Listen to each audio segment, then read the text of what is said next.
So I request the organizers to let me know if I could directly jump in or will there be an introduction? Please give me a go ahead and we can just get started.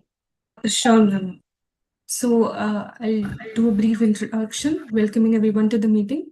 Then Rishika would do your introduction as in speaker introduction, and then you can jump into the presentation.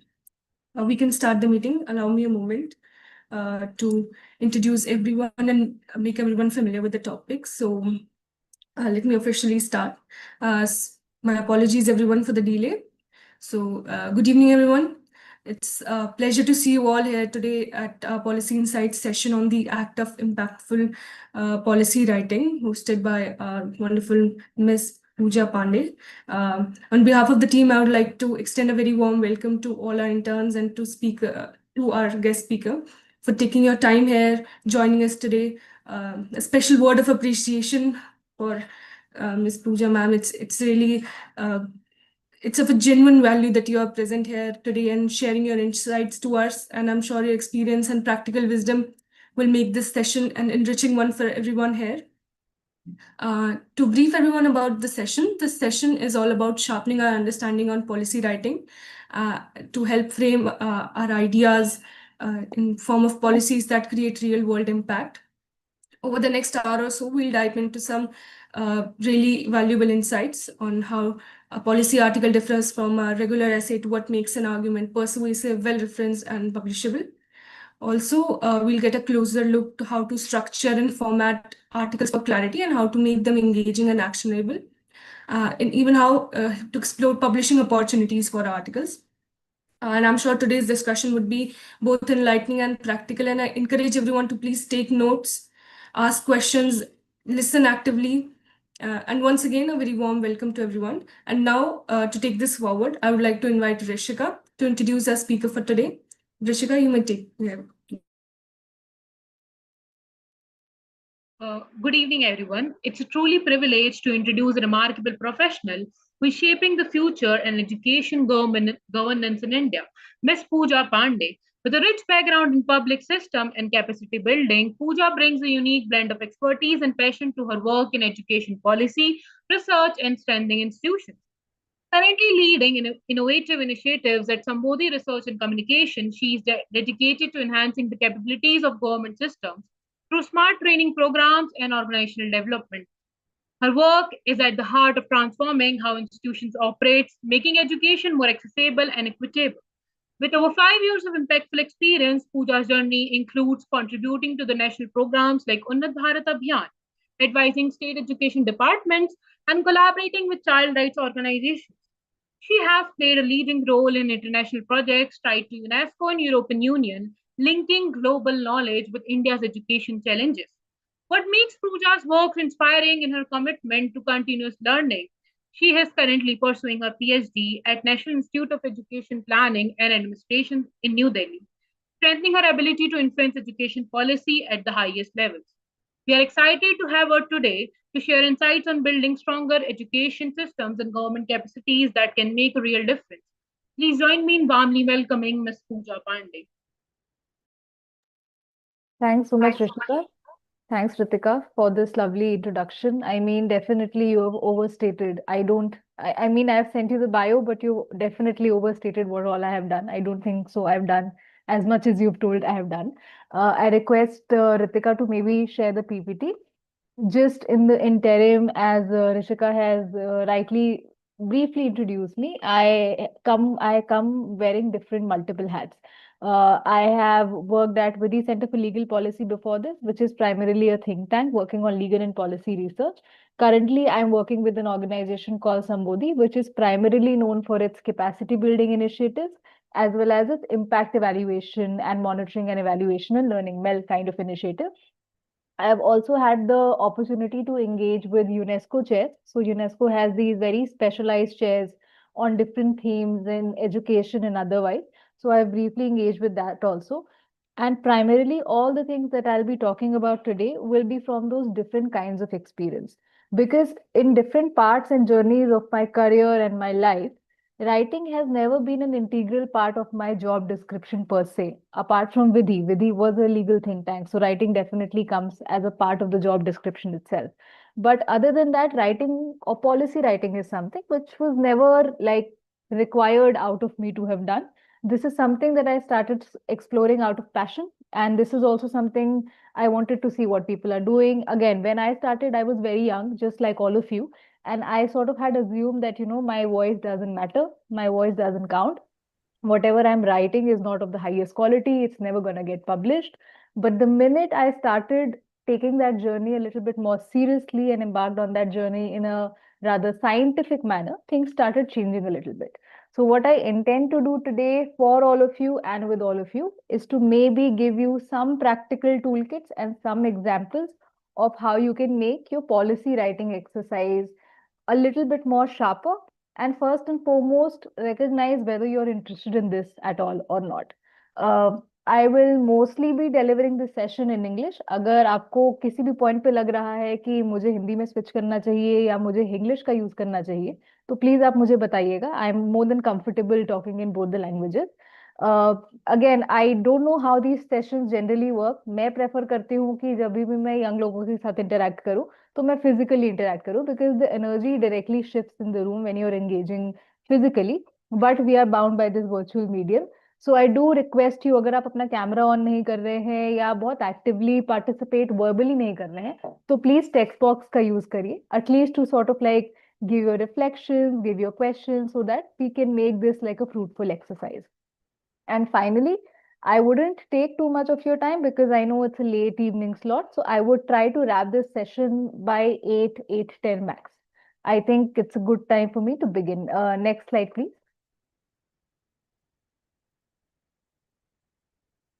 Great. So, आज का जो session है, this is precisely for all of you who I am assuming are young policy enthusiasts. I wouldn't say आप experts हैं, but आप enthusiastic हैं, आप interested हैं इस चीज को जानने के लिए. So this session is primarily for you. And I'm also assuming that you are in the entry point in your writing life, where you are sort of forming your voice, you're sort of forming your identity, you're trying to crack this space, and you don't know much about this, which is again a very wonderful place to be in, because the beginning of things is often the most beautiful part of things. Now, my role here is not to be your teacher and or not to give you a complicated set of rules. I'm not going to be talking about those kinds of rules, and I'm not going to take a grammar class here at all. My role is primarily to give you a practical playbook, some practical examples, some practical exercises from my own experience, as I was just mentioning, which is very deeply rooted in how Indian policy writing actually gets noticed, it gets respected, and it gets taken a little bit more seriously. I wouldn't say that this policy writing immediately leads to impact, because impact in India anyway takes time. But the first step is to get noticed and sort of like to be taken seriously. So that will be my objective. सबसे पहले एक और चीज है जो शायद interesting हो आप लोगों के लिए जानने के लिए या समझने के लिए. Now, public policy as a domain has suddenly boomed up in India. It always used to be a domain. It always used to be an academic discipline. But in India, the popularity of public policy has shot up very quickly, very recently. अब उस चीज का एक advantage ये हुआ है क्योंकि बहुत सारी एकेडमिक और नॉन एकेडमिक स्पेसेस में पब्लिक पॉलिसी को उस तरीके की इंपॉर्टेंस दी जा रही है. उसका सबसे बड़ा एडवांटेज ये रहा है कि अब अलग अलग तरीके की वॉइसेस जो पब्लिक पॉलिसी में कंट्रीब्यूट करना चाह रही हैं, उनको थोड़ी रिकग्निशन मिल रही है. पहले क्या होता था, जनरली कुछ एकेडमिक एक्सपर्ट्स होते थे या कुछ बहुत ही सेलेक्टेड इकोनॉमिक्स होते थे, एक्सपर्ट्स होते थे, थिंकर्स होते थे, जिनकी बातों को ही थोड़ा ज्यादा सीरियसली लिया जाता था. कमिटीज में, मीटिंग्स में आप जनरली देखते होंगे कि वही लोग ऑफन पार्टिसिपेट करते थे और कंट्रीब्यूट करते थे. But with the opening of this policy space itself, now different kind of voices are being recognized and in fact encouraged, including a lot of young voices as well. So this is a very, very dynamic space to be in currently, especially in India as well, जहाँ पे increasingly young लोगों की voices को भी platform मिल रहा है और उनको recognition मिल रही है. So that makes this exercise all the more relevant and important for you. And we hope कि एंड ऑफ द सेशन तक आप कॉन्सेप्चुअली थोड़ा सा समझ जाएं कि एक स्ट्रॉन्ग पॉलिसी राइटिंग या एक स्ट्रॉन्ग पॉलिसी आर्टिकल कैसा दिख सकता है, और दूसरा मैं ये भी चाहती हूँ, क्योंकि कुछ प्रैक्टिकल एक्सरसाइजेस भी हमने एंड में रखे हैं, मैं चाहती हूँ कि स्पेशली जो जेन्युइनली इंटरेस्टेड है इस एक्सरसाइज में, वो कुछ लिखना स्टार्ट करे by the end of this session, not just taking conceptual bits in mind but also to start writing something और start sort of experimenting with something. Okay, again why this matters. Public जो policy opinion है, आप किसके लिए लिख रहे हैं, सबसे बड़ा क्वेश्चन ये है. तो सबसे पहले स्टेक होल्डर मैपिंग बहुत ज्यादा इंपॉर्टेंट हो जाती है. Now we know from experience and जो भी हमारा मतलब जनरली हमारी जो एक्सपीरियंस अवेयरनेस है उससे हमें पता चलता है कि डिफरेंट स्टेक होल्डर्स का डिफरेंट रोल होता है डिसीजन मेकिंग में. सबसे कॉमनली जो हम जानते हैं, political leaders, they have a very important role.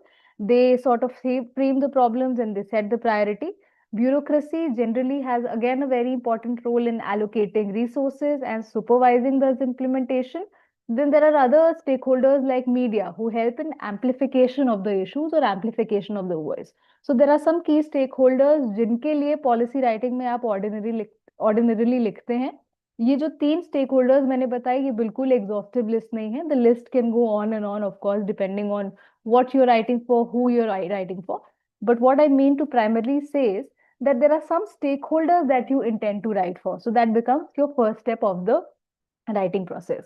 Now जो पॉलिसी राइटिंग है उसका ऑब्जेक्टिव है कि इन स्टेक होल्डर्स को इन्फ्लुएंस करे, पब्लिक ओपिनियंस को थोड़ा इन्फ्लुएंस करे और डिसीजन मेकिंग में थोड़ी सी हेल्प कर सके. ऑब्वियसली प्रोग्रेसिव डिसीजन मेकिंग में, प्रोग्रेसिव पब्लिक ओपिनियन में, ऐसा नहीं कि रिग्रेसिव पब्लिक ओपिनियन में या आइडियोलॉजिकल बेस्ड पब्लिक ओपिनियन में, नहीं, इस तरीके का नहीं. हाँ, public policy writing different scales पे इम्पैक्ट कर सकती है. कुछ कभी भी वो, और ऐसा मोर ऑफन देन नॉट, वो कोई इम्पैक्ट क्रिएट नहीं कर सकती है. ये आपको practicality, I think at the get go itself you will have to keep in mind. You write with an intent of impact, but it's not guaranteed that that writing is going to lead that kind of an impact. And even if it leads to some degree of impact, the scale of that impact can be as minuscule as only your friend reading that article or piece to somebody very, very senior, like a chief minister or like a senior bureaucrat officer reading or taking note of that policy article. तो I think ये practicality को थोड़ा सा initially ही समझना काफी ज्यादा जरूरी हो जाता है. The other very important thing जो एक as a matter of principle आपको अपने दिमाग में बिठा के रखना है या ध्यान में रखना है, that when you are sort of engaging with any policy research, writing, articulation, data and evidence is your best friend. You may have hundreds of opinions, you might feel very strongly about your issue, but unless and until you don't have any credible data to sort of base those issues on, the entire exercise becomes more and more futile. How do you use that data and evidence? We'll be covering that in the subsequent sections of the presentation. Could you please move to the next slide? What we'll primarily cover in this section, number one, we'll again, जो हमने भी थोड़ा सा शुरुआत भी कर दी उस चीज को समझने के लिए, कि what actually makes a policy article a bit unique or different. जिसमें हम एक चीज और समझने की कोशिश करेंगे कि हाउ इज पॉलिसी राइटिंग और policy exercise different from your general essay और any other kind of writing. What are some key differences between those two writing style. एक, हम थोड़ा टाइम स्पेंड करेंगे कि हम एविडेंस किस तरीके के गैदर कर सकते हैं, एविडेंस किस तरीके के होते हैं और उसको हम कैसे यूज कर सकते हैं. एक concept I will introduce to all of you today, that is something you can sort of like use it later and keep in mind, which is the mastering the nut graph structure. So nut graph, एक article में nut graph क्या होता है और उसको कैसे आप master कर सकते हैं. Then we'll talk a little bit about how do you make the text engaging and a little actionable. And finally, we'll close the session with talking a little bit about pitching that article and trying to publish that article. Again, जैसे मैं पहले भी बोल रही थी, the outcome is that आप सब एक clear conceptual understanding के साथ जाए और कोशिश करें कि एक कम से कम एक शॉर्ट ड्राफ्ट और शॉर्ट आइडिया आपके दिमाग में एटलीस्ट प्रोड्यूस हो पाए. मैं एक बार फिर से ये स्पेसिफाई करना चाहूंगी, all of that resources that I'm sharing with you and all of this information that I'm sharing with you is primarily out of practice and experience. This is not coming out of any literature. This is not coming out of any book. So you may feel free to sort of engage with me a little bit more. Say, ma'am, I don't agree with you. I agree with you. So I'm open to that kind of a discussion as well. Next slide, please. Okay. जैसा कि मैं आपको पहले भी बता रही थी, ये समझना बहुत ज्यादा जरूरी है कि what is primarily the difference between a policy article versus any college essay or any other academic article or academic piece. Now, when you write a college essay or you write a college transcript, ordinary or any research paper, that is primarily to demonstrate your own learning. What have you learned? How have you interpreted things? What are your inferences? How many sources you've cited? How many readings you've read? So it's primarily inward looking, how what have you learned and demonstrate your learning. It is mostly written for an academic audience. अगर आप essay लिख रहे हो तो generally आप एक academic audience को दिमाग में रख के उस essay को लिखोगे. In essays, the theory is something that is sort of emphasized upon comprehensively. Theory में काफी हम engage करते हैं, उसमें और depth में जाते हैं. Generally, the tone of those articles are very long, very academic. This is precisely why people don't prefer reading a lot of those academic work or college work, because they tend to become too lengthy. They tend to become too academic. In fact, this was one of the reasons why policy writing came into picture, to sort of do away with those, lengthy articles which nobody cares about, nobody wants to read about. And mostly, again, generally, not every time, abstract arguments he throughout होते हैं, because it's an intellectual exercise where you're engaging with a lot of ideas. So throughout the course of your essay, it's mostly a little bit abstract. Again, mostly, not always. Whereas when you look at a policy article, the idea of the writing a policy article is to shift the world's thinking. You want to change something, you want to highlight something, you want to point at something. So it's a very outwardly looking piece of writing rather than an inward looking piece of writing. It is generally written to convince or take note of or get the attention of a decision maker, a person who generally matters. It is often contemporary in nature. You're not going to write a policy article about the kind of challenges that were happening in independent India. You're more likely to talk about an article on a piece which is a little bit more contemporary, say like the pollution issue in Delhi or something like youth unemployment. You're more likely to write on something a little bit more contemporary and a little bit more relevant in today's time. Generally, it's a little bit tight, it's punchy, and it adopts a more journalistic tone rather than an academic tone. And most importantly, it is supposed to be. It's not always the case. There are some very badly written policy articles as well. But in its form, it's supposed to be practical and actionable. Especially अगर आप decision makers को कुछ दे रहे हो. What will they do with 10 different kinds of literature that supports your argument unless and until they cannot act on it or they cannot take a very solid actionable decision on that. So it has to be very, very actionable in its form.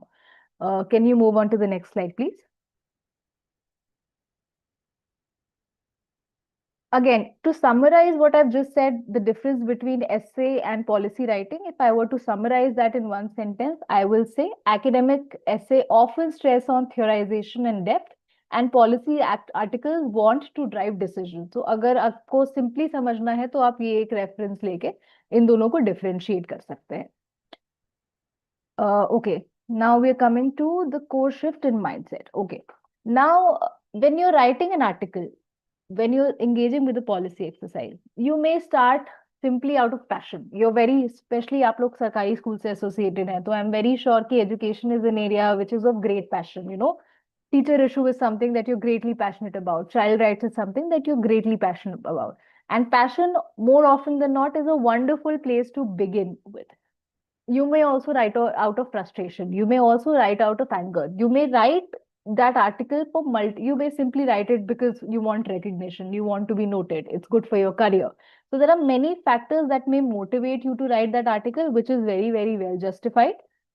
But you're not writing that piece to let others know that you know a lot. So that is where you have to draw that distinction. You're writing for a particular reason, yes, of course, but you're not writing to ensure that people know that you know a lot. So that's a difference that you need to keep in mind. You're writing to make a specific stakeholder take note of an issue, influence them, their priority or even their narrative. तो ये एक किस objective से वो policy article आप लिख रहे हैं. अगर मैंने शुरू में स्टेक होल्डर्स की बात करी थी, किसके लिए आप वो आर्टिकल लिख रहे हैं, येस ऑफ कोर्स, और ये आर्टिकल आप क्यों लिख रहे हैं, वो क्लैरिटी कहीं ना कहीं बहुत जरूरी है. Personal aspirations are very important, but you shouldn't mix those personal aspirations, emotions, anger, etc. while you're writing that piece. So it has to be a little bit more objective in its entire approach. Policy writing, by its very definition, is supposed to be an influencing instrument. Now, generally, अभी हम यहाँ पे articles की बात कर रहे हैं. We are not going into policy briefs. We are not going into advocacy documents. We are not going into white papers. There are different mediums of writing policy pieces as well. But सारे जो है ये सारे forms अलग अलग हैं. But ultimately, they are influence instrument to influence some decision maker. And आपकी expertise तभी मैटर करेगी जब आपकी एक्सपर्टीज क्रेडिबल हो. अगर आप कुछ रैंडम पीस लेके 10 पब्लिशर्स को भी भेजोगे, more likely they are most likely going to reject it. Your piece has to be very very credible and your recommendations have to be very very practical for it to be relevant to anybody, like a decision maker, a media person, or anybody else. Could we please move on to the next slide? Okay. अब हम थोड़ा सा practical चीजों पे आते हैं. अब ऐसे कुछ कंपोनेंट्स क्या है, 5 से 6 ऐसे कंपोनेंट्स जो जनरली आपके पॉलिसी आर्टिकल्स को थोड़ा और स्ट्रॉन्ग बना सकते हैं. It can make your article a little bit more compelling. Now please keep this in mind कि अगर मैंने यहाँ पे 6 चीजें बताई हैं तो आपको 6 की 6 जरूरी नहीं है कि you have to include all 6 of these. I am telling you these are the things that make your article credible.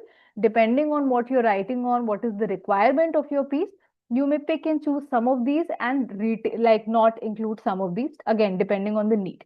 Number one, definitely like a lot of live data. So there are some data and dashboards which get updated on the go.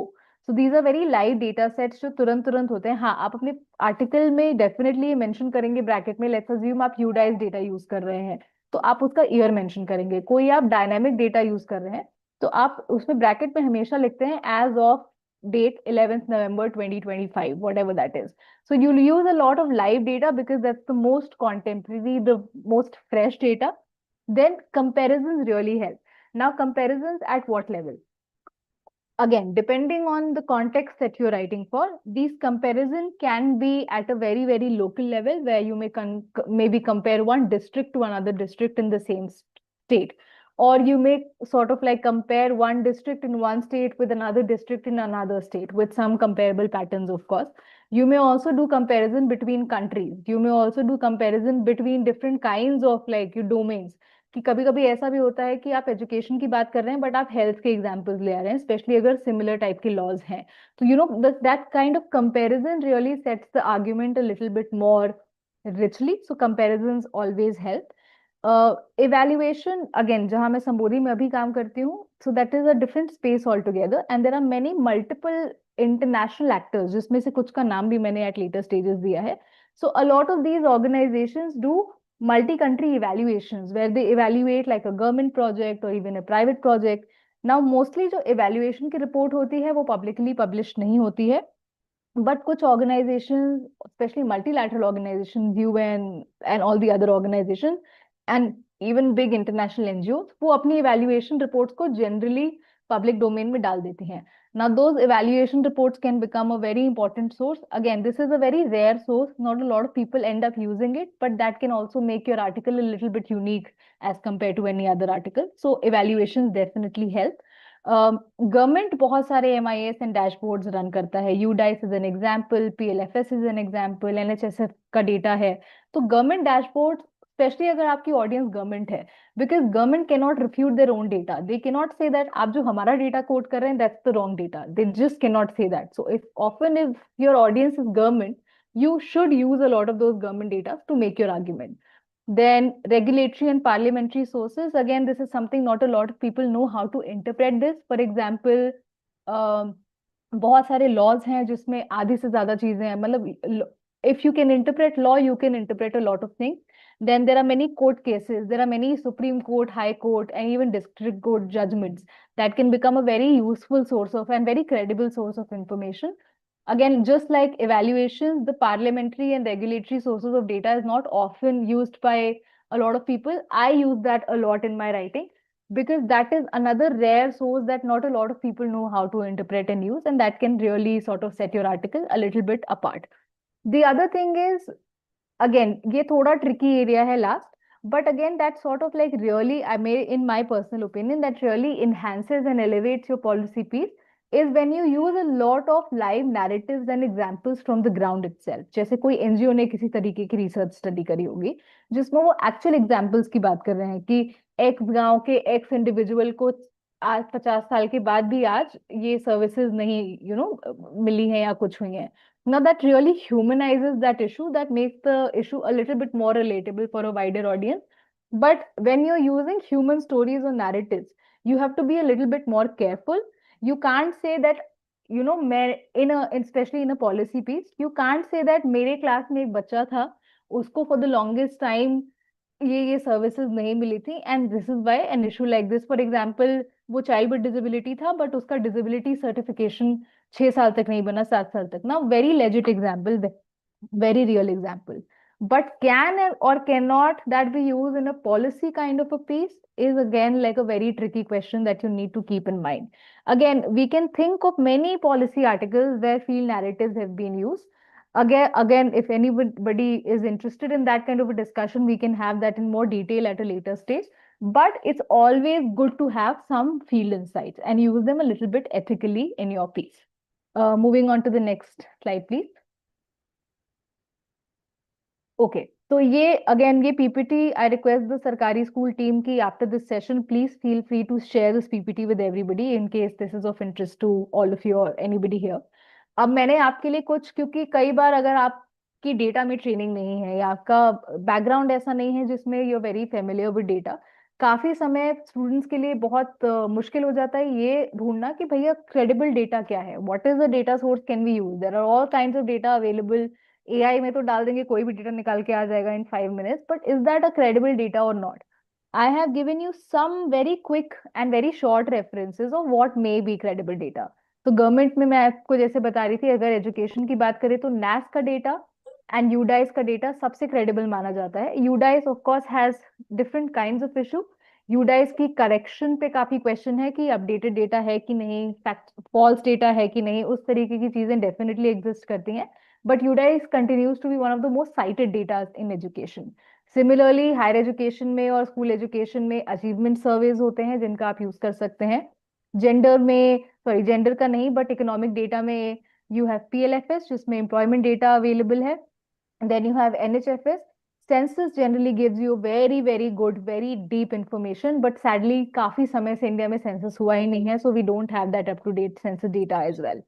Similarly, now there are many research papers or research sort of commentaries which are produced by state institutions like RBI and other government institutions. उसको भी आप refer कर सकते हो. Is somebody trying to say anything? Okay, I'll continue. Then, as I was mentioning, there are impact evaluations. Again, the chances of those impact evaluation reports being online and publicly available is low, but it's worth a shot finding some evaluations that exist in the public domain and referring to that. I mentioned two names, which is JPAL South Asia and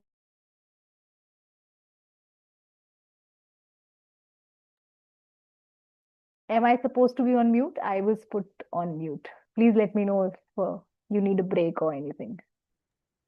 I think that was a mistake from my side. Apologies. Please continue.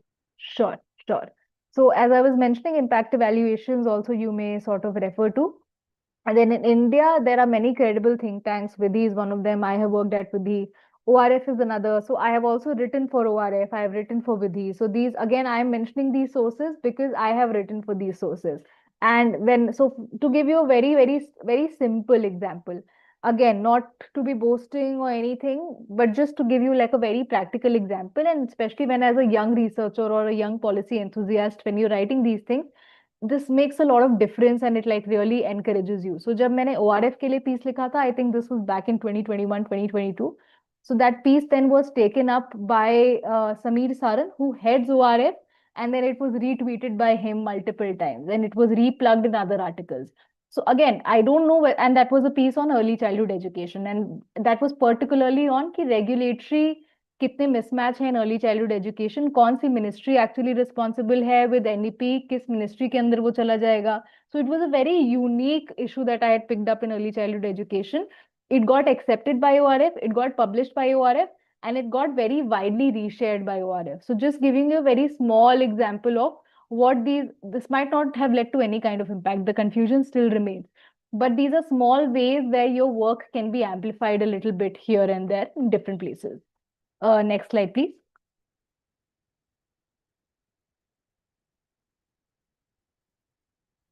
Similarly, what I've also given is some international examples. जो international examples मैंने दिए हैं, mostly अगर आप education को देखें तो UNICEF and UNESCO are the most sort of reliable, sought after references. UNESCO in fact annually reports निकालती है education पे. State of the education report is what it is called, annual state of the education report on different themes. किसी साल वो edtech पे निकालते हैं. India में भी उन्होंने करना शुरू किया था. अब शायद मतलब I'm not sure whether they are still continuing it or not. India में भी जो उन्होंने किया था एनुअली, फॉर एग्जांपल अगर उनकी थीम डिसेबिलिटी है तो country wide they will do like a survey on disability and give you like a mix method qualitative quantitative assessment which becomes a very very credible source. Similarly, at the international level also, UNICEF and UNESCO at least keep sort of like reproducing a lot of these resources and reports and policy briefs on education which are very relevant. Then WHO, अगर आप health में interested हैं और बाकी issues में interested हैं, WHO resources are very good. World Bank again does a lot of quantitative stuff on education also. That's also a very good report. And I've also given an example of our golden data, which again you may sort of refer back to. एक और example मैंने यहाँ पे दिया है ना, OECD data मैंने दिया है. पीसा स्कोर्स जो है, जो पीसा का डेटा है, अगर आप में से किसी को पीसा के बारे में पता होगा ना, PISA is a global testing. तो globally they test and rank countries की किस लेवल पे एक कंट्री जो है उसकी लिटरेसी अच्छी है, उसकी न्यूमरेसी अच्छी है. India has opted out of PISA. India has performed very poorly in PISA for the longest time, and now India has sort of like chosen not to be included in that PISA survey. But PISA is another piece of information that is used very frequently and widely in other contexts. UN का जो SDG indicator database है, because now the conversation is all about UN SDGs. That's all we talk about. So again, a very reliable resource, and people love किसी भी article में the minute you mention SDGs, people love sort of listening about SDGs. So you can also take some of those cues. अगर आपको और simply इसको थोड़ा understand करना है, अगर डेटा आपको बहुत like you know data is something that is a little bit more scary for you, a simpler way for you to do it is to divide data into three parts. एक contextual data जो generally आप beginning of the article में, अगर आप में से कोई इसको नोट करना चाहता है तो this is again like I mentioned it here but I will also give you some example. So अगर आपको डेटा को ब्रेक करना है तो you can break it into three types of data that you often use at least in a policy research article. Number one is the context data, which is ordinarily at the beginning of the research article or the policy article, where you say that X percentage, for example, अगर आप health का, तो आप लिखोगे कि as per NHSF, X% of women in India are anemic, which sort of like helps you set the context, set the stage of that sort of policy piece. The second data that you often use is a diagnostic data. जब आप उस issue को थोड़ा और flesh out कर रहे हो, तब आप एक डायग्नोस्टिक डेटा का इस्तेमाल करोगे, जिसमें आप evaluation studies, research study, quantitative study का यूज करोगे, जहां पे उन्होंने कोरिलेशंस रन किए होंगे या किसी तरीके के इम्प्लीकेशंस दिखाए होंगे. फॉर एग्जांपल, अगर मैं एक सेंटेंस में आपको ये बताऊं तो जैसे बोलेंगे कि district procurement delay correlate with 2 month shortages. कि प्रोक्यूरमेंट डिले, एक स्टडी ये कहती है कि प्रोक्यूरमेंट डिले हो रहा है तो उसको कोरिलेट कर रहे हैं शॉर्टेज से, तो इतना शॉर्टेज हो रहा है. तो यहाँ पे एक कोरिलेशन हो रही है, तो और वो आपके आर्ग्यूमेंट को थोड़ा और एक्सपैंड कर रही है, आपके इशू को थोड़ा और एक्सपैंड कर रही है. So that becomes the diagnostic data. And finally, the third kind of data is again the solution legitimizing data.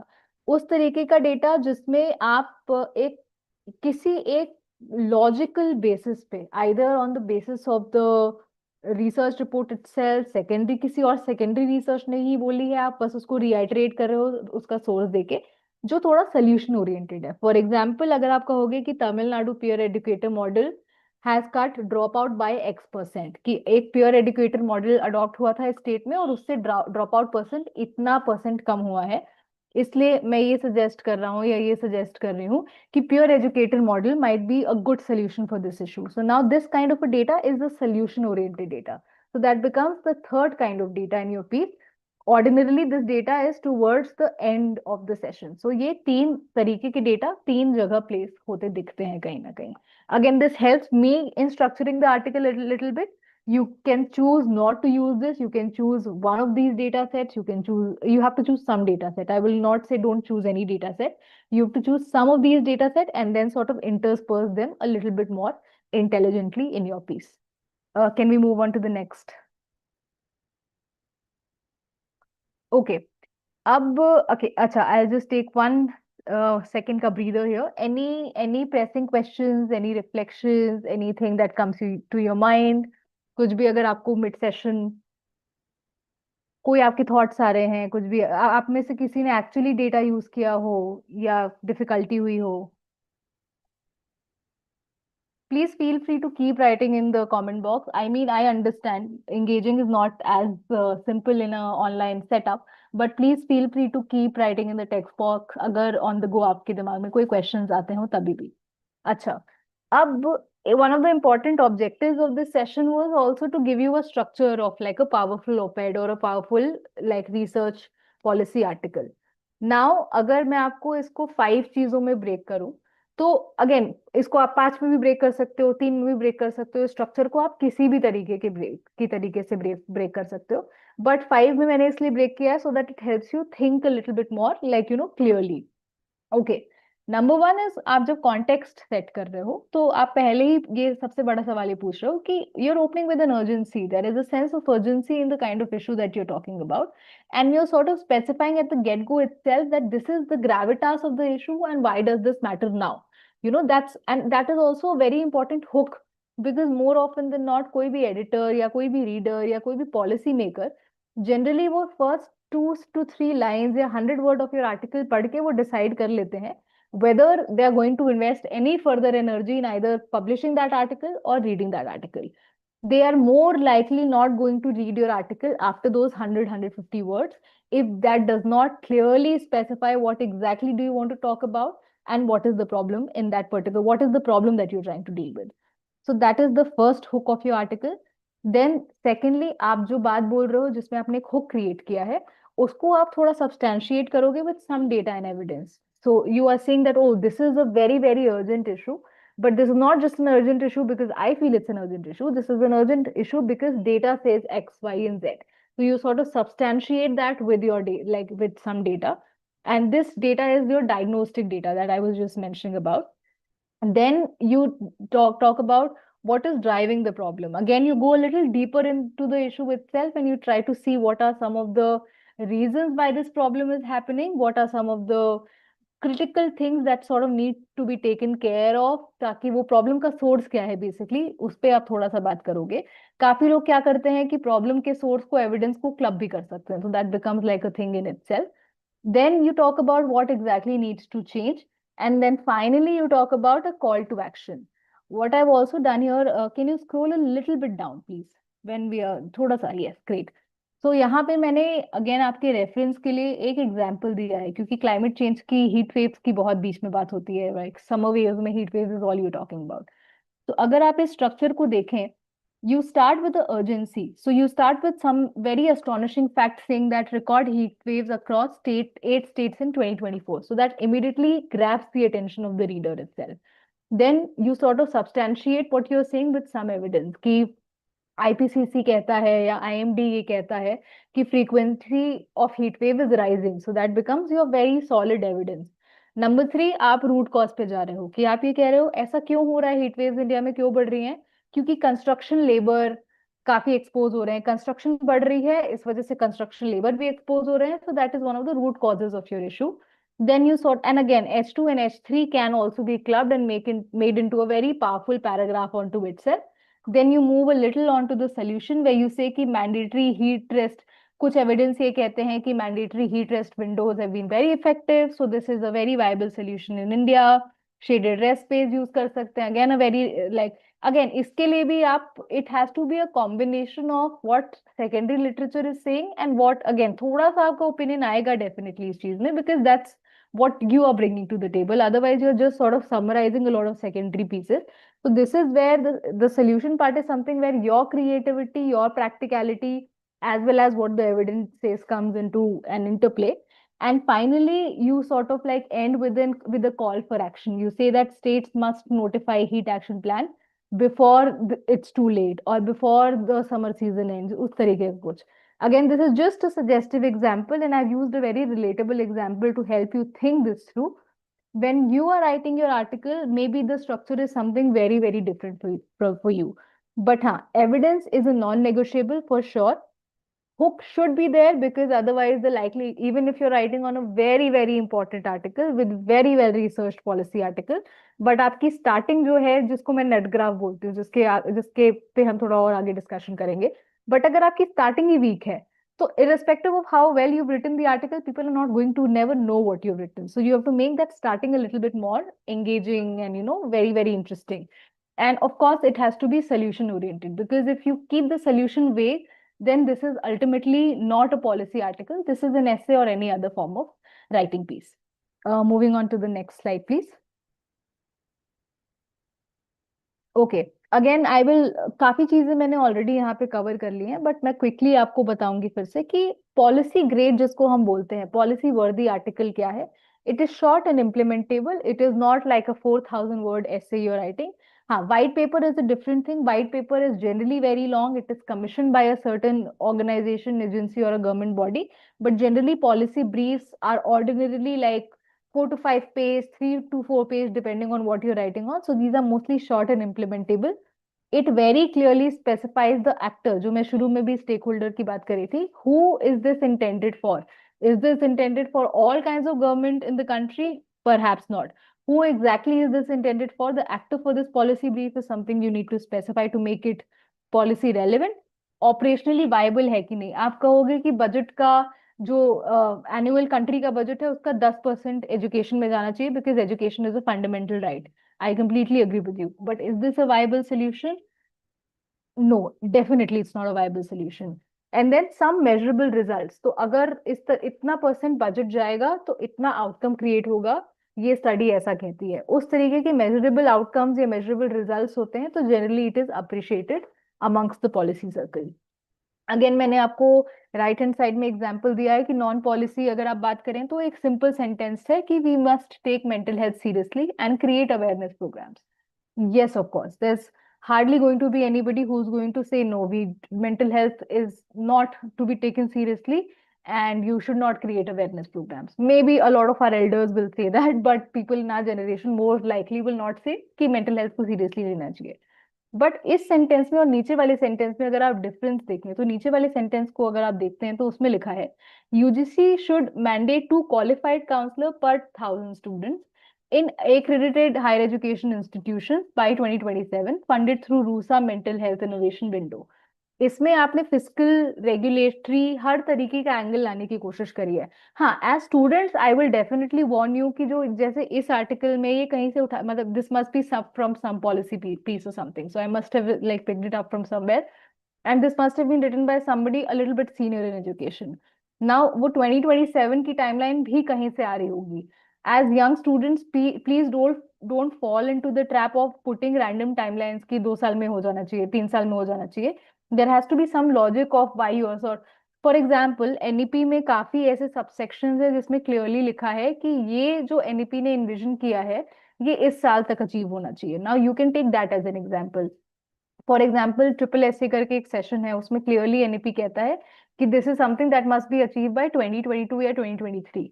Now 2022 and 2023 have passed way before, and that scheme has not even started. So then your argument will be that scheme has not even started and now it has to start, and cumulatively the timeline has to be what it was envisioned before, which was like 4 years kind of a thing. So वो timeline भी propose करते वक्त you have to be a little bit mindful of the practicality. एक चीज और है जो Indian policy writing में बहुत आपको पर्सनली, अगर आपकी अंडरस्टैंडिंग उसमें अच्छी हो जाए, that can make your policy articles a little bit unique and very very rich. ना इंडिया में आप ब्लैंकेट सॉल्यूशंस दे सकते हो, बट दो solutions mean nothing.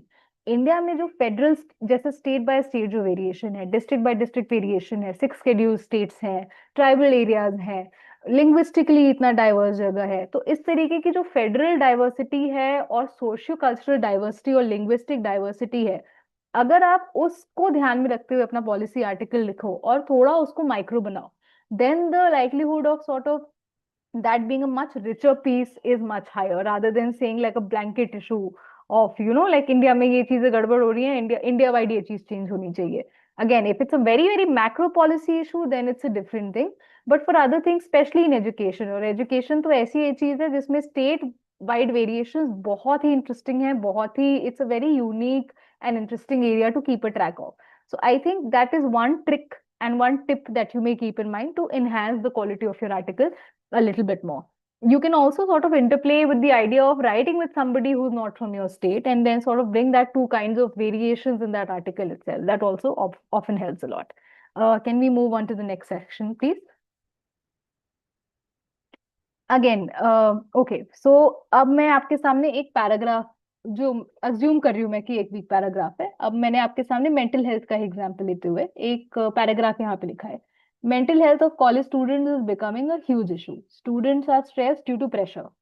We must take mental health seriously in India because youth are the engine of growth. है ना, last sentence काफी अच्छा ही है वो. अब क्या आप में से एक दो लोग मुझे कमेंट्स में लिख के बता सकते हैं या माइक म्यूट करके बता सकते हैं कि why do you think this is a weak paragraph? What is it that this paragraph is completely missing, specially from like a policy writing point of view?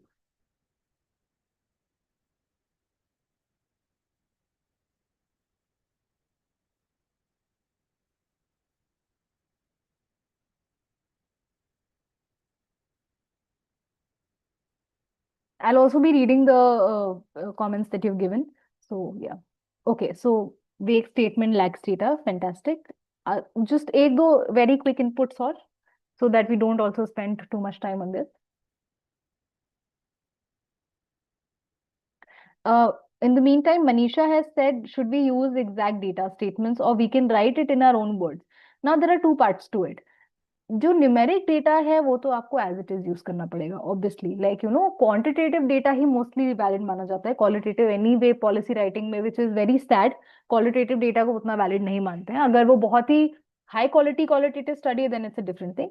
ना क्वांटिटेटिव डेटा, अगर data कह रहा है कि 85% women are anemic, of course it has to be 85% women who are anemic. It cannot be changed.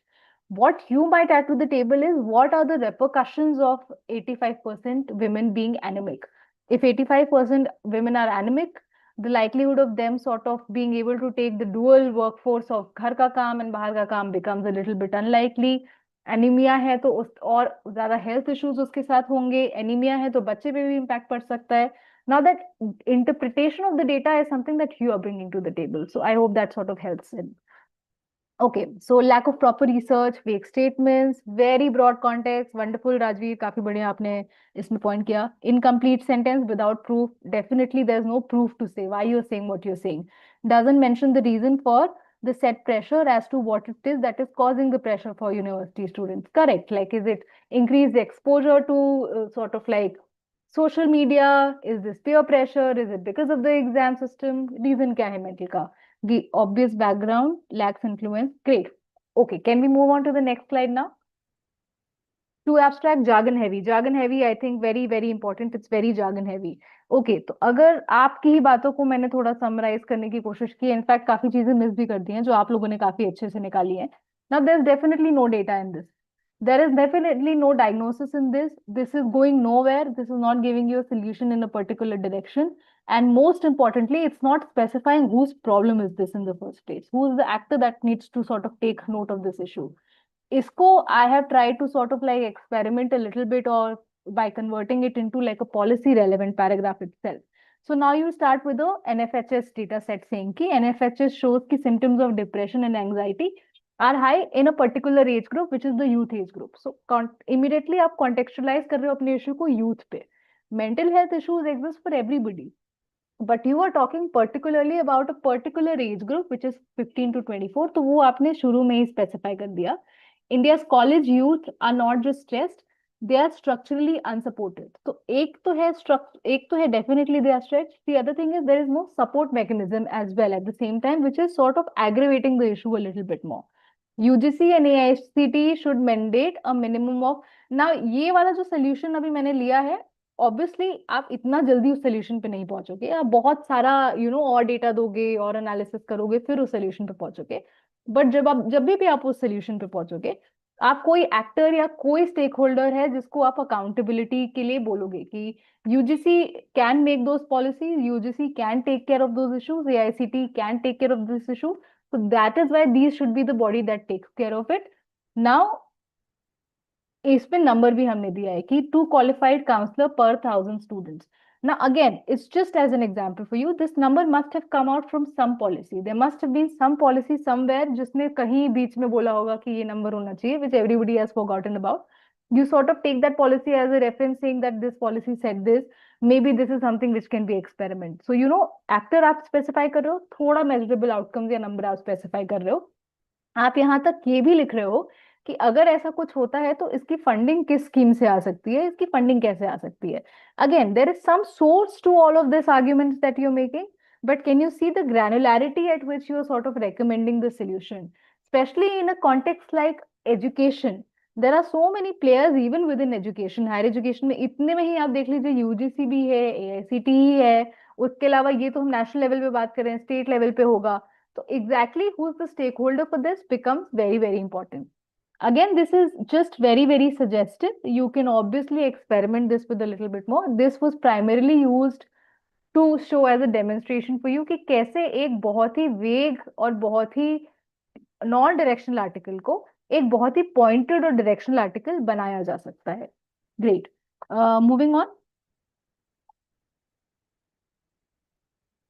Okay, this I have to talk about. पहले मैंने सोचा था we may skip this, but because we are living in an age of AI, all of us, including myself, I'm also, I made this sort of like, it was completely my labor, but the designing of this PPT itself was done through AI. And see what a wonderful job it has done, I must say. So obviously we are in an age and day of AI where we are going to use AI. But while you're writing policy pieces, while you're engaging with policy research, there are some non-negotiables that you need to keep in mind. AI is only to accelerate your research. It is only to be your research assistant, so to speak. Now, some allowed use cases है, बिल्कुल ही कुछ चीजें जो नहीं allowed है. अब जैसे आप कोई बहुत ही, मान लीजिए आप 100 पेज का कोई रेगुलेशन पढ़ रहे हैं या 150 पेज का रेगुलेशन एक्ट पढ़ रहे हैं जो बिल्कुल ही आपके सर के ऊपर से जा रहे हैं. Now you can use AI to sort of like maybe summarize that a little bit more. You will always cross check the information that it has given, but you can use it to summarize those lengthy texts. You can use to generate like a draft structure perhaps, but then whatever you put in that structure has to be your thing. You can use it to paraphrase some of those things, but please also keep in mind कि increasingly अब जहाँ पे भी आप ये publishing के लिए भेजोगे submission के लिए, some of them also do like an AI detection at the get-go itself. So you have to be very cautious in your use of AI कि ऐसा ना हो कि कई बार ऐसा होता है कि आप ही का लिखा हुआ piece है, बट पैराफ्रेज आपने क्योंकि AI से किया सो वो AI डिटेक्शन में आ गया. So you have to be a little bit mindful and careful about these usages. What is an absolute non negotiable is statistics, data, ये सारे रेफरेंसेस आप AI से कभी नहीं लीजिए. मोर ऑफन देन नॉट बिल्कुल बुलशिट डेटा देता है वो फिक्टिशियस डेटा देता है which doesn't even exist. So refrain from taking that. Refrain from taking secondary resources, other literature from AI that is mostly very, very factually inaccurate. Do not create fictional case studies. ऐसा ना हो कि उसको interactive बनाने के लिए आप you're creating fake examples from the field from AI. Very unethical practice. And don't fabricate expert quotes and testimonials. In fact, काफी बीच में news में भी there was an op-ed in a national paper where some person's quote was, some famous person's name was given and his quote was given. Then I saw a LinkedIn post from that said person quoting that op-ed saying, I never said this. I don't know who said this, but I never said this. So you don't want to be in that situation where you're misquoting somebody only to be called out because you can get called out in this day and age. So you have to be a little bit careful while you're using AI and how you're using AI. Okay, next section, please.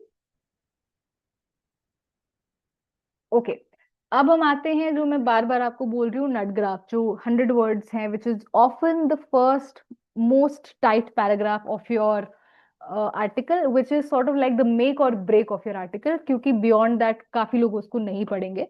Nut graf article और nut graf को master करना is an art. You have to keep writing, reviewing, sending it to other people, send it to your friends, send it to your seniors.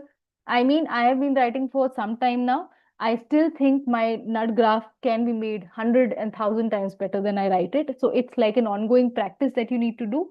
But understanding the concept and the importance of nut graph definitely becomes very important. Again इसमें simply तीन चीजें आप ध्यान में रख सकते हैं.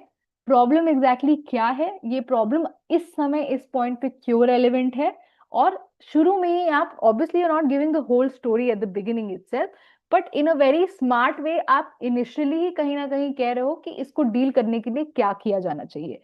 For example, हो सकता है डिटेल में आपका जो सजेशन है वो ये कह रहा है कि बजट लाइन आइटम में यहाँ का बजट कम है तो यहाँ से बजट उठा के डालना चाहिए, या इसको ज्यादा इंपॉर्टेंस दी जानी चाहिए, या इस मिनिस्ट्री को इस पे काम करना चाहिए. Let's assume again fictional example, nut graf में आप कहीं ना कहीं लिखोगे this will require more resource allocation. So whoever is reviewing your article, a decision maker or a media person, sort of knows at the get-go itself that this is what you're indicating at, and it piques their interest. So they would be interested in knowing कि budgetary resource allocation अगर आप बोल रहे हो तो आप exactly वो resource allocation के बारे में क्या बोल रहे हो और उसको कैसे justify कर रहे हो. So that becomes that initial 100 words, which is your nut graph piece, which is the make or break of your article. And again, a very, very important, and for yourself also, if your nut graph is very, very solid, आपके नट graf में ही कहीं ना कहीं आपका structure emerge होके आ जाता है article का. So that is something you have to definitely keep improving and mastering along the line. Now, मैंने लिखा है कि this becomes your north star. This is something that you look towards, and this gives you the direction to your entire piece and become very critical. Okay, next slide, please. अब यहाँ पे मैंने आपको कुछ अच्छे नट ग्राफ के examples दिए हैं. अगेन मैं सारे एग्जाम्पल्स को बहुत डिटेल में नहीं डिस्कस करूंगी because of the paucity of time, but this is a resource for you to sort of like take home, mull over, look at it a little bit more closely. But सिर्फ अगर हम education का example देखें तो कि India has achieve 97% elementary enrolment. Again data गलत हो सकता है इसमें, क्योंकि ये केवल आपको, अगेन ये सारे डेटा पे आप मत जाइएगा, ये सिर्फ आपको स्ट्रक्चर समझाने के लिए ये सारी इंफॉर्मेशन यूज की गई है यहाँ पे. Now, India has achieved 97% elementary enrollment, but half of grade 5 children cannot read grade level 2. This first line itself sort of like really piques somebody attention कि 97% enrollment है, बट आधे से भी ज्यादा बच्चे जो 5th ग्रेड के हैं वो 2 क्लास के बच्चों जितना भी नहीं पढ़ सकते हैं. हिंदी में लिखे, इंग्लिश में लिखे, this itself is a very very powerful hook kind of a line. The problem is not access but learning. यहाँ पे आप एक तरीके से आप कह भी रहे हो कि प्रॉब्लम एक्सेस की नहीं है, क्योंकि अगर 97% बच्चों की एनरोलमेंट हो रही है, access is not an issue. The issue is what's happening in the classroom, which is that is of learning itself. The next 5 years must shift budgets from building classroom to investing in teacher mentoring. यहीं पे अब आप without giving the clear rationale of why you're suggesting what you're suggesting, कहीं ना कहीं आप direction भी specify कर रहे हो कि इस डायरेक्शन में मेरा आर्टिकल मूव करेगा. अब अगर मैं एक रिव्यूअर हूं या मैं एक डिसीजन मेकर हूं, this may pique my attention at the get-go itself, motivating me to read your article a little bit more, and then maybe even acting upon that article, perhaps. So that is the power that a nut graph generally has for your policy writing piece.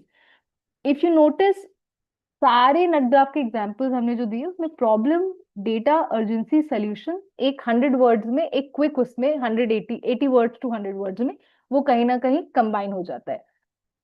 This is a formula. What is beautiful about nut graph is, हम तो यहाँ education की बात कर रहे हैं, but no matter what sector you write for, educate, like you write for health, you write for youth employment, you write for skilling, you write for climate, you can experiment with this idea in across sectors, and I do highly encourage you to try it also after this session once. Moving on. Again, फिर से मैं आपको रिआइटरेट करूंगी, हमने पहले भी discuss किया है, हमने स्ट्रक्चर्स की बात कर ली है. आप you start with the headline. Again, I can take another session on like what can be a relevant headline, because more often than not you read such wonderful pieces but with such shitty headlines because the headline is so disconnected with the article itself. So you have to have a deadline that announces your claim, and it's very clear, categorical, neither too long, neither too short, you know. So even headline writing can be an art in itself. Then you have that nut graph, which is like the 100-word piece. It is like an abstract foreign policy piece basically. अगर आपको बहुत ही crudely इसको understand करना है, तो nut graph is like a powerful abstract to your policy piece. Then you do the diagnostic and the deep dive that we were just talking about, different data points, narratives, evidence, the lever, which is your actionable mechanism. And finally, you also generally क्या होता है, अगर आपका कोई first paragraph पढ़ रहा है, बहुत चांस है कि वो आपका लास्ट पैराग्राफ भी पढ़ेंगे. तो last paragraph also has to be a very quick summary of whatever you are seeing, and then where do you want to proceed from that. So basically, the summary and the way forward then becomes the last paragraph of your policy writing piece. Okay, moving on. So I see we have already surpassed the time. So I may not go into the group activity. I'll try to finish all of this first, and then maybe we can spend some time rather in question and answer. Again, some practical ways to make it engaging is to use short sentence. I will have to personally admit, I used to use such long sentences. There was a point where one of my professors said that this can be given an award of the longest sentence ever. So that kind of long sentences I tended to use. This takes a lot of learning to sort of shift from using long sentences to shorter sentences. बहुत time लगता है इसको करने में. But once you master the art of saying a lot in a very, very less space, you have cracked the code. And also the other thing which I've again learned the hard way, it is not to make anything more complicated, it is to make a very complicated idea very simple. कि आपको उसको इतना simple करना है कि अगर वो एक स्कूल टीचर भी पढ़ रही है तो भी उसको समझ रही है, अगर एक 11th 12th का बच्चा पढ़ रहा है तो भी उसको समझ रहा है, एक PhD किया हुआ आदमी है जिनका बहुत सालों का एक्सपीरियंस है वो भी समझ रहा है, एक पॉलिटिशियन भी समझ रहा है. So it has to be at that level of simplicity. Jargon आप लोगों ने खुद भी बोला. हाँ, so again, your professor said that you need to write longer sentence, but was that for a policy writing exercise?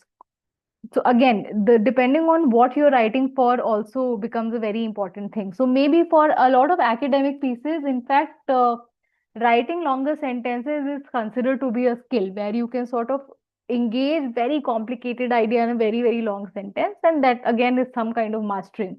But in a policy kind of a setup, the longer you make that sentence, it's bound to get a little bit more complicated and denser to read. Again, this is my experience. You may sort of like disagree with it and experiment with it a little bit. आप ही में से कुछ लोगों ने बोला है jargons काफी अगर होते हैं तो immediately you get a little irritated, like you know, especially when you use a lot jargon as a reader, you get very irritated that hey, this is not practical, this does not make any sense. So avoid using a lot of jargon. Start with some kind of tension. I'm not saying कि don't dramatize your article, but of course वो urgency दिखाने के लिए कभी आपको थोड़ा वो tension के साथ start करना पड़ता है. And that also is like one of the creative forms of writing that you may experiment. Attention grasping numbers early. मतलब see, अगर data stark है तो ऑटोमेटिकली वो नंबर अटेंशन ग्रास्पिंग ही होंगे. मतलब अगर वो डेटा काफी प्रॉब्लमेटिक है, जैसे अभी हमने पिछला वाला देखा था कि 97% एनरोलमेंट है, फिर भी आधे से ज्यादा बच्चे 5th क्लास के 2nd ग्रेड तक नहीं पढ़ पा रहे हैं. Now I don't have to fabricate this data in itself is attention grasping. It's because it's such a dire data. So use that kind of a data in your pieces. Then humanize your story a little bit. जैसे कई बार ऐसा होता है कि हो सकता है असर रिपोर्ट में या किसी और रिपोर्ट में they've also shared some practical stories or anecdotes from the field. ना उस तरीके के again with due sort of credibility references देते हुए उनको अगर आप कहीं ना कहीं इंटरेस्टिंगली यूज कर सकते हैं, so that can like humanise your article. But मैं जैसा पहले भी बोल रही थी, this is a tricky space because sometimes you fall into the temptation of using too many human stories which often discredit your piece also. So you have to maintain a fine line between that kind of a thing. Again, मैंने एक example दिया है कि Rajasthan spent 3 times more on hostels than on teacher training. So why are learning levels flat? Now अचानक से आप देखिए सिर्फ ये नंबर्स देख के ही एक ऐसा कंपैरिजन और स्टार्कनेस आ गई है कि that in itself piques a lot of attention for people. Okay. एक चीज है जो मैं personally, because your student, your young people yourself, जो मैं आपको बार बार शुरू में भी बोल रही थी और अभी भी बोलूंगी कि अपनी खुद की पोजिशनैलिटी. नाउ व्हेन आई से पोजिशनैलिटी, you may be representing a particular, I mean, you may be a woman. I am a woman. I identify as a woman. I feel very, very strongly about gender rights. So like that becomes my positionality. मेरे interest, अब education में there are a number of issues. More often than not, I'm interested in governance, law, regulation type के issues. So that is my interest. Now, mostly my writing is going to be at the intersection of these kinds of things, which is very much related to my interest, my identity. Now, there is no harm in that. In fact, sometimes that becomes your uniqueness, that becomes your USP at the same time. But at the same time, जो मैं शुरू में भी कह रही थी, positionality, yes, of course, is very, very to identify and acknowledge your positionality is important, but you don't have to let it take over you. You don't have to sort of mar those kinds of policy articles with that ideological sort of like a ideological covering, your positionality covering. You have to remain a little bit more objective and neutral while you're sort of let the evidence speak for itself. And then towards the end, anyway, you have some space to give your personal opinion and interpretation to that issue. वो आप I think थोड़ा सा personal अपना जो standing है उसको constantly question हमेशा करते रहिए. कई बार ऐसा भी हो सकता है इंडिपेंडेंटली आप कंट्रीब्यूट कर रहे हैं इस पीस को, जब आप वर्क फोर्स में जाएंगे कुछ साल के बाद, ये शायद आपके लिए और ज्यादा कॉम्प्लिकेटेड इशू तब हो जाएगा. ना you may be working for a certain organisation, that certain organization is working with a certain ideology and it is pushing a certain kind of education and a certain kind of thing. Now that is where it will become an ethical question. Are you writing for that organization or are you writing for yourself? And then ultimately, do you care about decision being made in a particular area or do you care about a certain agenda being pushed at? आपके दिमाग में मैं ये questions और ये इस तरीके की रिफ्लेक्शंस इसलिए भी डाल रही हूँ because I wish when I was younger, when I was in college, I was just graduating out of college, somebody told me about these things. I'm sure abhi you must be like, what, this doesn't mean anything, but I'm sure 2-3 years when you have started working, when you're in the workforce, you will definitely come back to this reflection. Who exactly are you working slash writing slash advocating for? Is it the kids? Is it the organization? Is it yourself? Those kinds of questions you'll have to constantly sort of navigate and mull over. Okay, moving on. ठीक है, अब हम थोड़ा publication पे आते हैं. Now publication definitely देखिए बहुत ट्रिकी चीज है, specially the bigger the platform the more complicated the publication process is. For example, जो मैं आपको ओआरएफ की पीस की अपनी बात कर रही थी, अगेन मैं प्रैक्टिकल एग्जाम्पल देती हूँ. ओआरएफ में भेजने से पहले मैंने वो पीस ईपीडब्ल्यू में भेजा. मैंने 2 महीने वेट किया, 3 महीने वेट किया, 6 महीने वेट किया, मतलब 3-4 महीने मैंने वेट किया. फिर मैंने सोचा अच्छा ये सिलेक्ट नहीं हुआ है, फिर मैंने ओआरएफ को भेज दिया. ओआरएफ में 2 महीने में peer review हुआ, edit हुआ, publish हो गया, everything got done. You wouldn't believe EPW responded after 1 year saying that we are going ahead with this article and this is ready for publication. Then I had to write back to saying, sir, this has been published already. Please do not publish this article. So the bigger the publication house, the bigger the policy sort of like think tank or the avenue is, the longer and more bureaucratic the process tends to be. If you're just starting out, my suggestion will be to start a little bit smaller. Aim for higher, yes, of course. There's no harm in sending pieces to bigger houses as well, bigger avenues as well. By all means, send an article to RF or other sort of platforms. But at the same time, start trying in spaces which are a little bit more flexible, which are a little bit more innovative. Now, बहुत सारे young researchers के collectives हैं, online काफी options available हैं, जहाँ पे openly they sort of like invite people to come write a blog, to write a piece, to write different kinds of things. So that can be a good starting point. आप लोगों की काफी universities अपने policy blogs create करते हैं, काफी सारे law schools हैं जो पॉलिसी ब्लॉग्स क्रिएट कर सकते हैं. That is something that you may consider. A lot of think tanks जैसे Vidhi used to do Vidhi blogs, where it used to take a lot of submissions from young people also. So Vidhi blogs again can be one of the ways that you can write, and other think tanks may also have such sections and opportunities.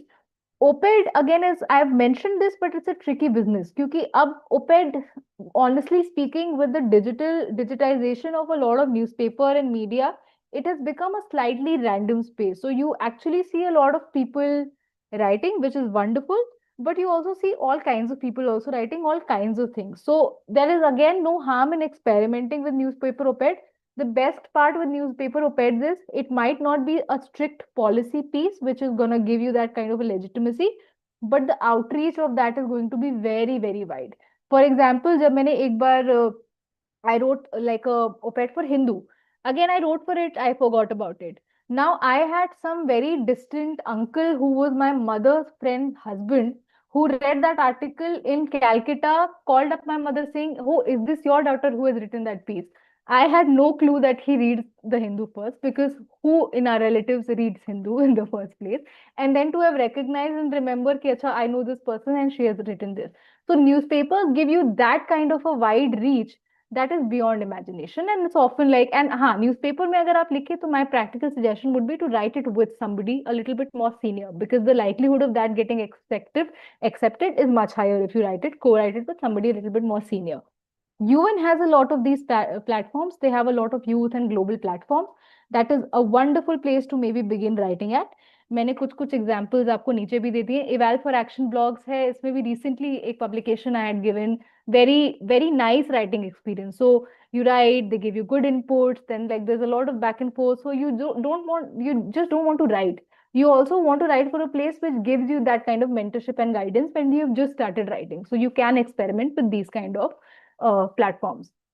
The other housekeeping rule is, now as students आप लिखोगे, बहुत अच्छा लिखोगे, but how you're also pitching that article or sending that article to show that that level of maturity or professionalism also becomes very important.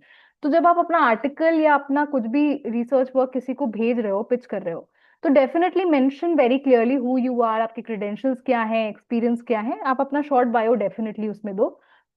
एक दो line में ये बताओ, ईमेल बॉडी में ही आप बता सकते हो कि किस बारे में आर्ग्यू कर रहा है, what is your thesis in very plain language.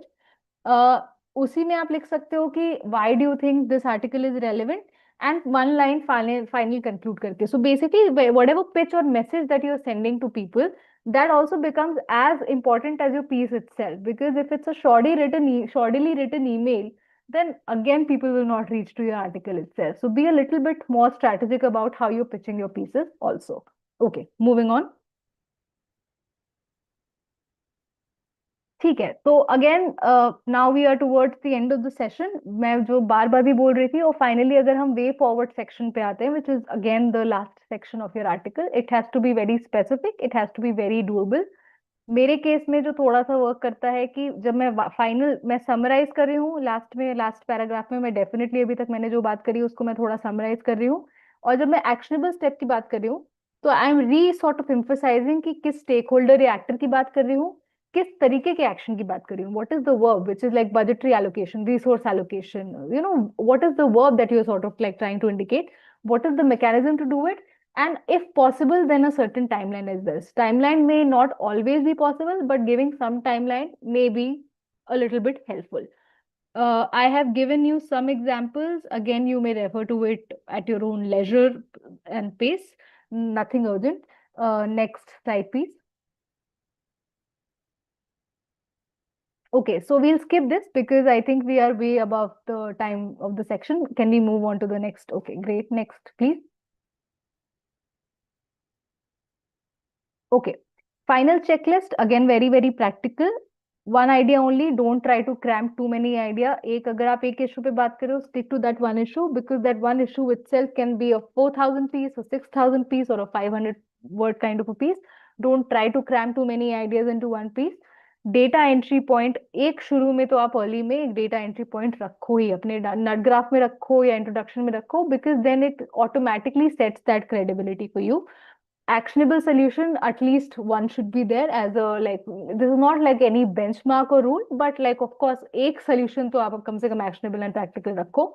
Again, I think short sentences work a little bit better, but if you can engage well with, again, like if you can get to the skill of writing longer sentences but easier to read, then so nothing like it. I would also want to learn from you. Please teach me how to write long but legible sentence. My long sentences are very legible even for me. Yes, this is again, ये एक और चीज है जो मैं अपनी writing में काफी मिस्टेक करती थी और काफी यूज करती थी, एडजेक्टिव्स का इस्तेमाल. It's in a very dire state. It's extremely poor. Now sort of cut down those adjectives, very, extremely, very bad. इस तरीके के adjectives का use ना करें. There are other ways to sort of show that gravity of the situation. Don't use very dramatic adjectives. And then the goal again is not to impress, but to be understood and remembered. इसके लिए clarity sort of supersedes cleverness. Everybody knows you're intelligent, that's why you're writing and submitting the piece. But the clarity has to supersede that cleverness or intelligence. So you need to be understood and remembered more. That will be my final piece of advice. Okay, last thing. Next slide, please. ठीक है, finally again, now ये सब हमने बात कर ली, perfect. एक चीज आप मान के चलिए और थोड़ा प्रिपेयर्ड रहिए कि अर्ली स्टेजेस में हो सकता है जो रिजेक्शंस आए वो कंपैरेटिवली थोड़ी ज्यादा हो, simply because now at this stage you are not associated with any organisation, you are just starting your career. There are some platforms particularly जो सिर्फ यूथ को ही एनकरेज करते हैं, but there are many other platforms which are still a little bit hard and fast about who's contributing to those platforms. Don't be disheartened by that. You, one of your delimitations is perhaps age and experience, but that's also one of your strongest point, because at this point you might be able to bring the kind of neutrality, partiality which a lot of agenda driven individuals may not bring at a later stage. So that weakness becomes your strength eventually. uh, मैं again practically करूंगी कि आप shorter pieces से शुरू करिए, right with like a 800 word 600 word block to begin with, and then gradually move on to bigger pieces rather than simply starting with like a much bigger piece and getting lost into the jumble of ideas. Co-authoring really helps. Somebody with name experience, it can be a professor, it can be other people that you know in the sector. Aajkal to networking has become also very, and now gradually senior people are also a little bit more proactive to write with younger folks, so that again is something that you can explore a little bit. Make evidence at this stage do the heavy lifting. So maybe अगर आप जैसे John dredge हो गए या अमर्त्य सेन हो गए ना, उनके लिए obviously they are bound by evidence, मतलब they are the ones who very solid researchers. But now they've reached to a stage where whatever they say in itself is quoted mostly by other places. At this stage, none of us are at that stage. So for us, the evidence has to do the heavy lifting rather than our charismatic personality or our reputation in the field. So let evidence do the heavy lifting, lifting. And finally, writing, yes, of course, is one medium to begin with, but at the same time, उतने ही complicated ideas और उतने ही complicated solution आप दूसरे mediums जैसे कि podcast, and there are several other mediums that are coming up, which you may also explore to begin with. Again, this session is on policy writing, so मैंने बाकी avenues explore नहीं किए, but there are equally other avenues, like there are magazines, there are podcasts, there are civic media outlets. Instagram पे कितने सारे avenues हैं where they take a lot of youth participation. There is absolutely no harm in sort of experimenting with those also. You never know what might click for you at this age, especially when the opportunities are so many and so wide.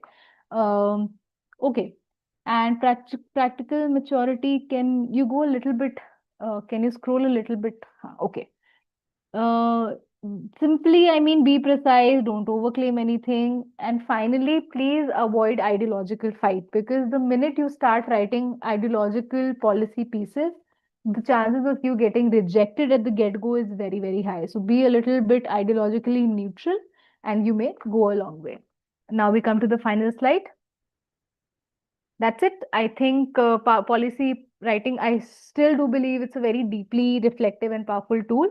Everybody can do it. It's just a matter of having the intent to do it. Again, age is no barrier to be able to do it.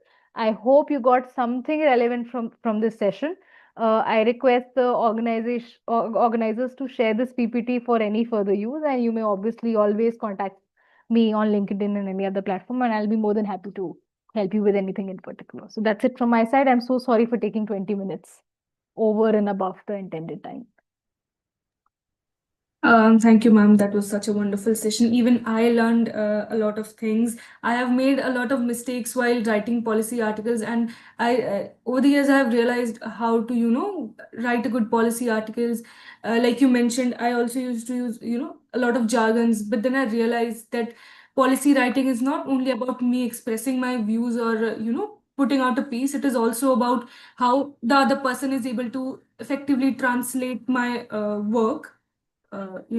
Being able to send that knowledge that I have to others is one of the core of policy writing, and the session was personally helpful to me as well. Thank you so Glad to much hear for that, that. Ritika. So there's one question asking, are Statistica Google Trends worthy sources of data? My immediate answer will be no. So refrain from such data. Rather, again, I'll say ki go for government recognized sources, either nationally or internationally. These are again gray areas of data. They mostly are not something you may use this on a day-to-day basis, kind of an argument. But for policy pieces, I think to begin with, definitely refrain from these resources. Yeah, we may take If a few questions. Yes, of course. So if anybody has any questions, then please you can raise your hand. We'll take the questions now, or you can even put it in the chat box if you're unable to speak at the moment. Somebody named Nimi has asked to unmute. Nimi Verma. Yes, Nimi, we also have a few hands. Shall we take those first? Ishita, please ask your question. Hello, ma'am. It was great. Your insights were really helpful. Thank I you. had two questions. Yes, please. First one is how to, narrow down an article. Like I know there are a few things which we can do to narrow down a theme and then choose a particular topic. But once I start going about it, I eventually will feel like, exploring one of the subtopics which I come across or something like that. So how to, sort of not do that and go very vast in it. And the second topic is for the preparation of article writing, do you think we should like read a lot of stuff first only and then just start writing, or as we go on writing it, read more, or like what Sure. about? So your second question answers your first question, Shita, because see, a lot of times why you are not able to narrow down the article and you go wide and wide about a particular issue is simply because you have not read enough about an issue or you don't know much about an issue. Before writing, anyway, see, anyway, if you're going to, for example, you're interested in a particular law, so can you just name an issue that you're very interested in, something that you're very passionate about? Caste in education. See, caste in education. Now, this has been people's PhD theses. People have devoted their entire lives, their entire career in social, like caste in education. Now, obviously, to write a policy article on this again is a very, very much more difficult exercise because it's an ongoing issue. This is an issue that has been in the question and in conversation and in debate for the longest time. You have to sort of also think if you're sort of wanting to make a policy recommendation on this, what exactly is in caste-based issue is what you're talking about. For example, how caste-based issues in education is leading to bullying in higher education institution can be one of the things, which is thereby increase in mental health distress or suicide rate. So that can be one of the angles that you maybe begin with. Let's assume this is an issue that you're really passionate about, and this is something you're going to take across your life and sort of build on it.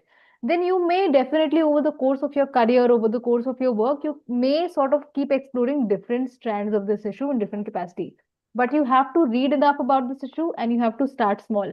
Otherwise you'll be spiraling into all kinds of dimensions, and I can already see कि एक ही article में cast and education के आपके sociological angle भी आएंगे, economical angle भी आएंगे, financial angle भी आएंगे, and then it will lose the kind of direction that you would have ideally wanted it to do it. In this case in particular, the issue that you're talking about, there is so much rich literature that exists. I wouldn't say there's a lot of data, which is a big limitation in the issue that you're dealing with. Data is a little bit like limited in this case, but sociologically इतने सारी studies और इतने सारे references and article हैं, that can be like a very good beginning point for you to explore the issue a little bit more rather than directly jumping into the writing would be my most immediate sort of like solution or recommendation. Yes, ma'am. Got it. Thank you. Well, Next. Okay. Hello. Am I audible? yes, we can hear you. Okay, ma'am. So I want to ask you about the policy recommendations, as you have mentioned earlier in the example of mental health, that the sentence that we should focus on it, etc.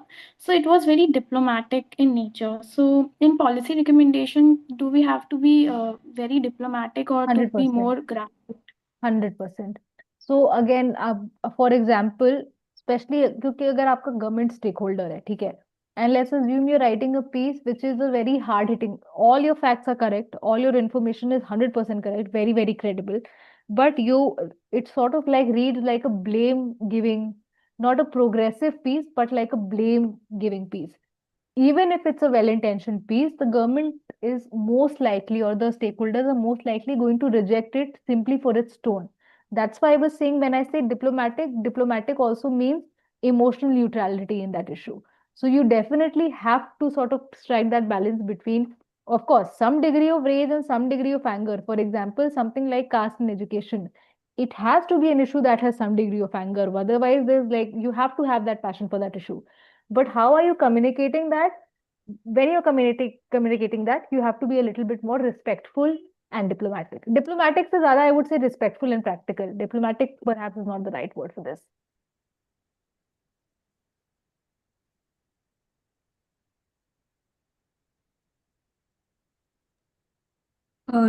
Next questions.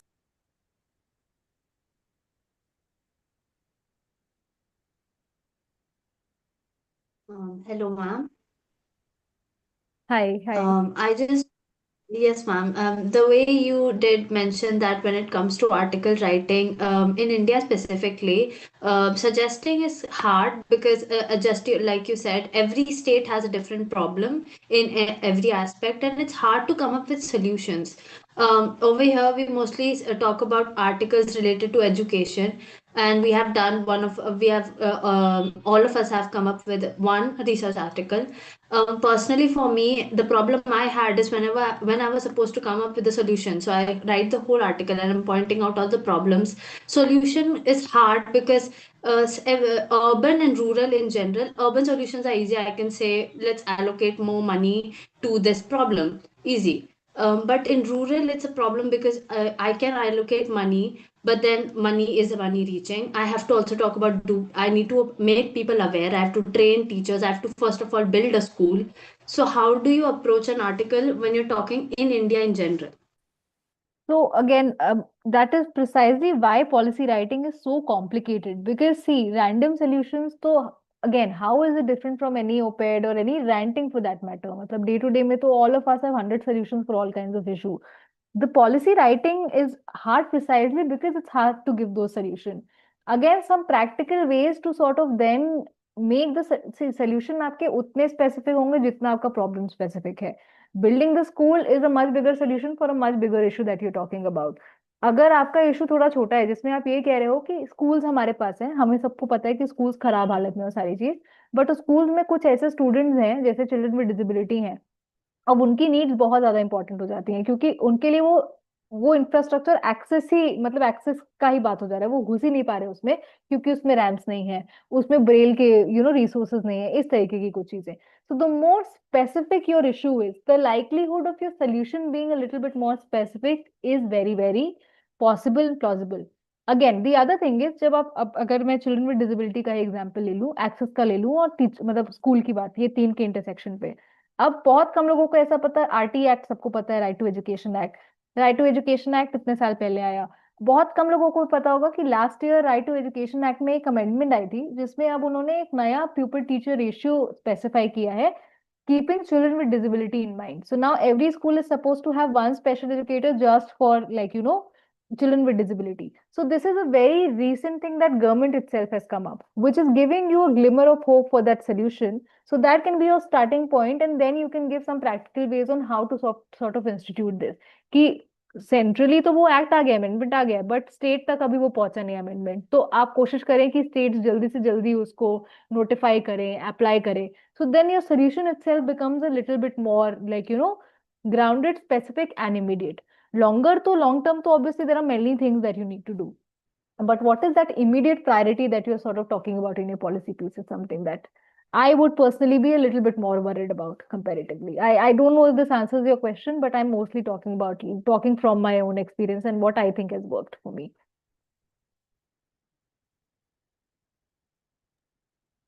We have a question in chat box as well. Can I read it out, please? I just read so it. the- So yeah, there are many books. What I will suggest, I mean, this is something I can suggest a few models on public policy. There's a Bardak's model of public policy. That is something that's called like a Bardak eightfold path for public policy making. That can be a good starting point if you want to understand public policy as an academic domain. But public policy ऐसी चीज है जिसपे अब 2-2 साल के courses हो रहे हैं, तो अगर रिसोर्सेज पे जाएं तो there are many books. I don't have a formal training in public policy, in fact. So my training is in development. My specialization was public policy. So I read public policy as a specialized elective and then got to know about it. तो resources तो बहुत सारे हो सकते हैं. What I can do is give me some time. I can curate some relevant resources जो as students आपके लिए एक easy बहुत dense नहीं, एक simple starting point हो सकते हैं, and maybe that is something that you can definitely refer to. Bardak's का मैं डाल दे रही हूँ, I'll put the name here. That is also something that you can definitely maybe begin with, which is a practical guide to policy analysis. So yeah, I've written one for you, and then rest, please allow me some time. And the organizers, I request you to please remind me about this, and I'll be happy to share more resources. So I've mentioned one in the chat box for sure.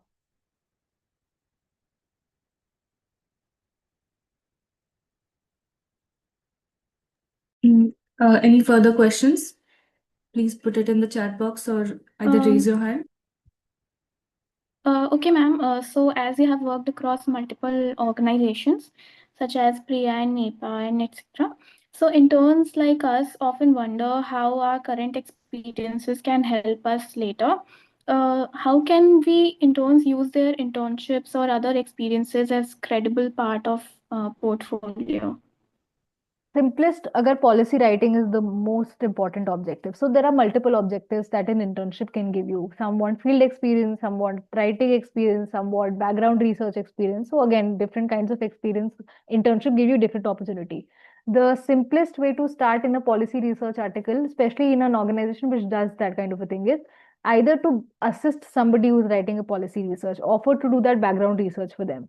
So they'll help you in sort of doing and mastering that art of policy research itself. That can be number one. Number two, if you enjoy that equation with your supervisor, senior, whatever, you can always sort of be a little bit like, थोड़ा सा निडर होइए, थोड़ा सा झिझक हटाइए और बोलिए कि sir, this is an idea, this is a pitch, can sir or ma'am, whatever, can we co-write this together? More often than not, you'll be surprised with the kind of response people give you, and they'll be more than happy to write with you. So be a little bit more like, but हाँ, go again, जो मैं pitch की बात कर रही थी, pitch आपकी clear होनी चाहिए. What you're wanting to write on has to be very clear for the other person also to be interested and invested in co-writing with you. So these will be my two very quick practical things that you may consider doing. The other is again, the third will be, for example, अगर आप जैसे मैं अपना example दूं, अगर आप विधि में पढ़ रहे हैं, विधि में काम कर रहे हैं. Now Vidhi is specifically a legal and policy, like it's a legal policy research organization. Whatever they're going to talk about has to have a legal angle in it. It has to have a law or a regulatory angle in it, and that's the USP. So you need to know exactly what they write about, किस तरीके के outputs को निकालते हैं. तो वो एक background research अगर आप कर लेंगे, whereas on the other hand, प्रिया है, community based research is something that they talk about a lot. Community based methods की बात करते हैं, participation की बात करते हैं. So that's their hook. So you have to know that institutions hook also to be able to pitch that a little bit better. Varna in anything random. So Priya is not going to write about legal policy, and Vidhi is not going to write about participatory research. So you have to also align it to the organization or the person that you're speaking to.